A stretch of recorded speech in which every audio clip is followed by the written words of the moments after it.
Magluluto tayo ng pansit-pansitan na yun. Ang sahog natin ay giniling na baboy. Ito yung pansit-pansitan natin. Gamot sa high blood, pag-control sa sugar. Ayun. Ayun, patalastas yun yung kamay.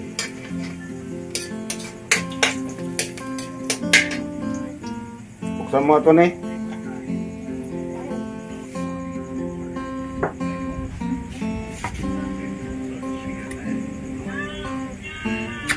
Alright, thank you.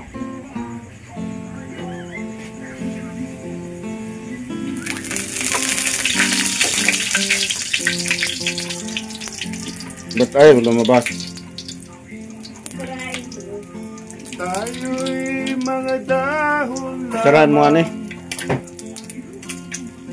Sa isang matatag na puno. Hi.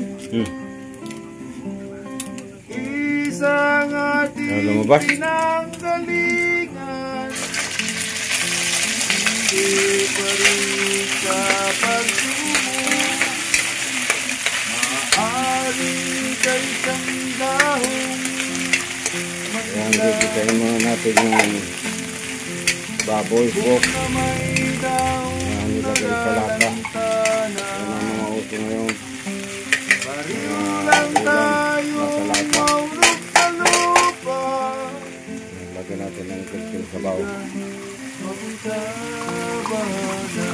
para mamaya dahil ang mabigyan ng buhay.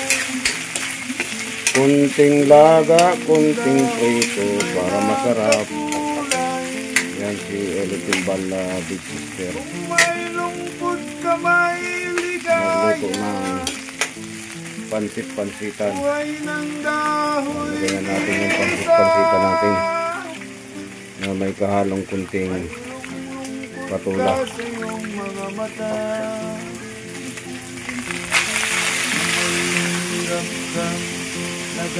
Pansit-pansitan, gamot sa high blood. Yun. Mga tanim natin dyan sa mga gilid-gilid, hinarvest na natin. Yan sa mga tabi-tabi.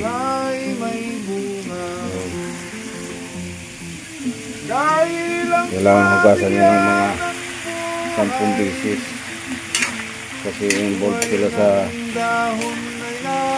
lupa.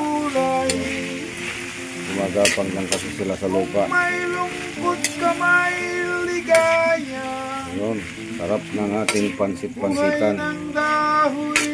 Dati-dati tinatapon lang, inaano lang namin kung ng mga elementar kami.